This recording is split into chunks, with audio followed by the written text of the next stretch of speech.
तर स्वागत आहे मित्रांनो आपल्या यूट्यूब चॅनलवर. आजचा आपला प्रश्न आहे, 10 मजुरांना एक काम पूर्ण करण्यासाठी 60 दिवस लागतात, तर तेच काम पूर्ण करण्यासाठी 15 मजुरांना किती दिवस लागतील? तर याचा फॉर्म्युला आहे मित्रांनो, दोन्ही सारखेच जर आपल्याला काम भेटले असतील तर त्याचा फॉर्म्युला असा आहे, M1 × D1 बरोबर D2 × M2.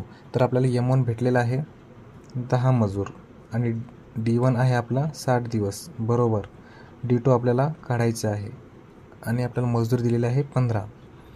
तर हे आपण सॉल्व करून घेऊ मित्रांनो. सॉल्व केल्याच्यानंतर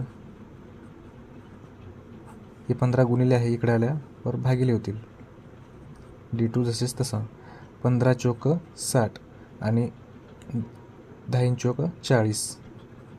तर आपला D2 आहे 40, म्हणजेच 15 मजुरांना 40 दिवस ते काम पूर्ण करण्यासाठी लागेल. मित्रांनो, तुम्हाला जर या प्रश्नाचं उत्तर येत असेल तर तुमचं उत्तर नक्की कमेंट करा. धन्यवाद.